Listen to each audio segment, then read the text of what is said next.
Alright, so first thing we need to gather information, and I'm currently using a PureRef app just to easily navigate our imported images from Google. So we are trying to create our inspiration board, and on the left side as we can see right now, is our design concept for our structure, and then the right side is our overview from our site. So basically I just wanted it to be on a high cliff area, and then on our environment itself on the site I want it to be like a forest and also in high cliff. And the last one, the fourth group that I've gathered, is just an additional feature that I've wanted. So basically it's just a tree house, and yeah. So after that, I've imported the images from PureRef on Photoshop and labeled all of it just to remind me on while I'm sketching. So first sketch I've made is a site development plan.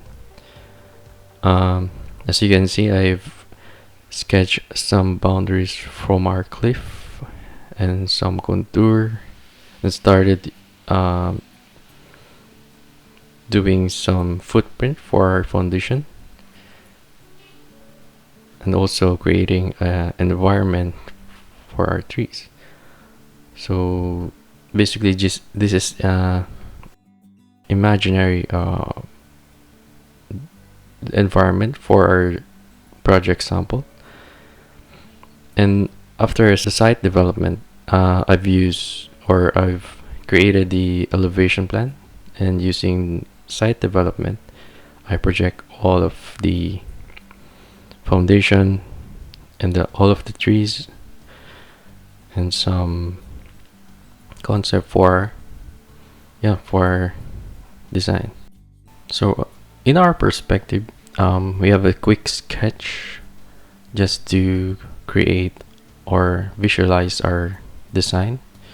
So I've added a platform for our feature, which is a treehouse like, and yeah, just basically quick sketch, and we'll just jump into our planning and 3D model. So right now in 3ds Max, I've made a massing for our site that should have quick massing, and I'll export it into a ZBrush. So in ZBrush, as you can see, I've modified the things I need, and I forgot to import the mass of our building. So as you can see right now, I've been modifying all the things I need in ZBrush. So a lot of brush that I need to use in order to create the texture for our cliff. So in this part, I'm currently going to do some more details, and I use a crump brush for this, so it will look like a stone that will naturally looks imperfect. So after we modeled our final design for cliff, we should decimate the model. So your option is to either optimize it in 3ds Max or in ZBrush. The same result. So as you can see right now, I'm converting the object into mesh so that we can export it into AutoCAD, and applying those visible edges into invisible, so that the presentation for the rock or for the mesh is quite simple and plain. You need to first export the file from 3ds Max as DXF. So you can open the DXF file into AutoCAD, and then this is the result. And after we do that, we should layer those objects. And so after we do that, we set our object on the properties as by layer. So the color, the line weight, and the line type should be set into by layer. So we can adjust our materials onto the Revit after we import it. So next thing we need to do is just to save it. So after we save the file as DWG, we can import it into Revit. So right now, I'm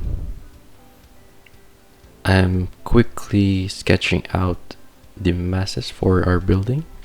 So the walls, the floors, and also the columns that we wanted to. And currently, the rock work is, yeah, as you can see, is fine. No polygons, and you can see the result that we've done in 3ds Max. It's quite simple. And so currently I'm adding more columns for our design and making it equal as basically doing a same thing on other structural methods. And then we added stairs and modified also the railings. And along the stairs, the railings in our floor, so we need to add some railings on the level we've needed to. And then after that, so I'm doing right now is the second floor. And as you can see, the roof that I've added. So as you can see right now, I've added the roof onto the second floor and having a very steep roof as we have designed on the sketch.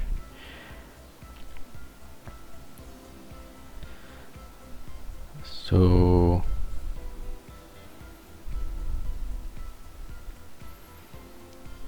yeah, I'm still figuring out these methods that I need to do, so that I'm very meticulous on the details. And as you can see right now, I have added the beam or the braces for the floor and adding a parametric family for it, so we can adjust these sizes.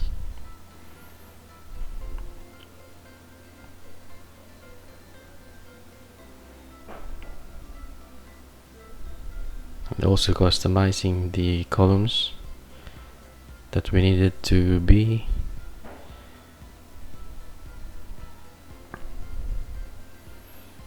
And I've noticed that the roof is not extending out to cover the hallway outside, so I just extend it up. And then I plan to add additional roof on the second floor so that it will look like a cross pattern for the roof that we have a sketch recently earlier on the Photoshop.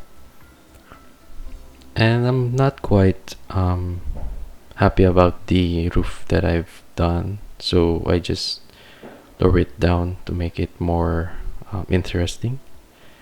And as you can see right now, I've also added the glasses on the second floor, so we have more natural light coming in.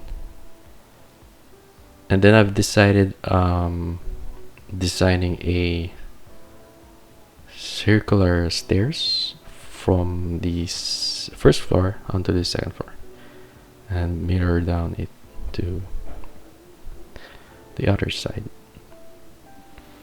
So quick modifying for the roof and the floor, as you can see, and also the railings. and I've decided to cut down the floor in order to make way for the stairs.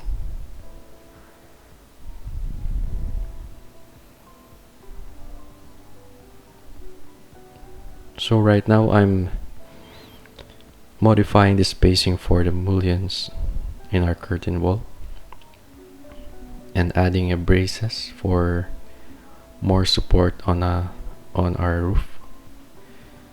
So technically I added a parametric model for it just to make it more flexible.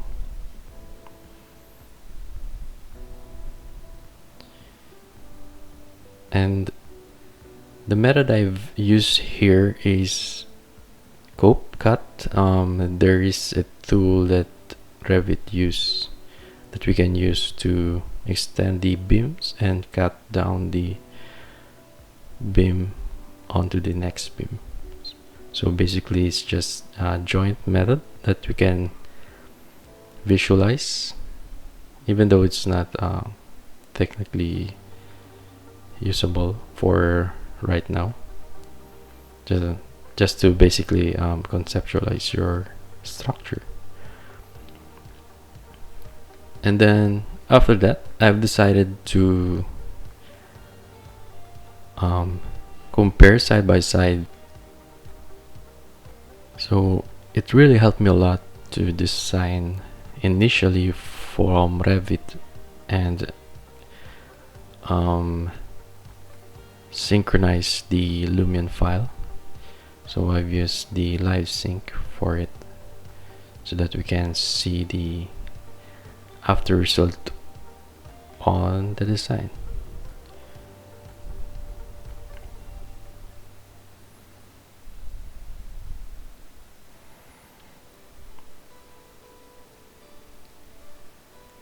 So it's very interesting to see that your model is updating on to the rendering app, and yeah, it's just basically updating your materials and adding those entourage is what the rendering app is useful for.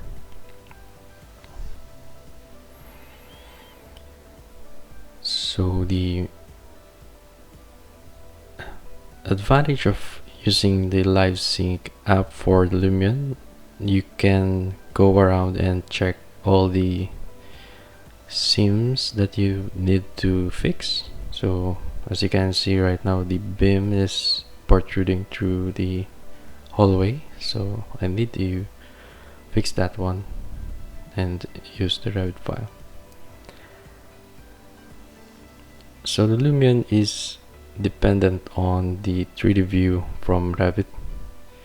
So if you hide something in Revit, it also hides on the Lumion. And it's really useful for a conceptual design or designing a somehow structure. And yeah, it's very interesting to learn about. And then I've noticed the cantilever for the second floor is quite long, so I just decided to use additional beams and braces. It really fits on the sketch that we've got or that we have created last minute ago. So I think, yeah, the sketch is not a waste of time. So after I finalized the models, I decided to have a quick render and see the result that we wanted. So yeah, I think I achieved the initial render for our vacation house, and thank you for watching. See you next time.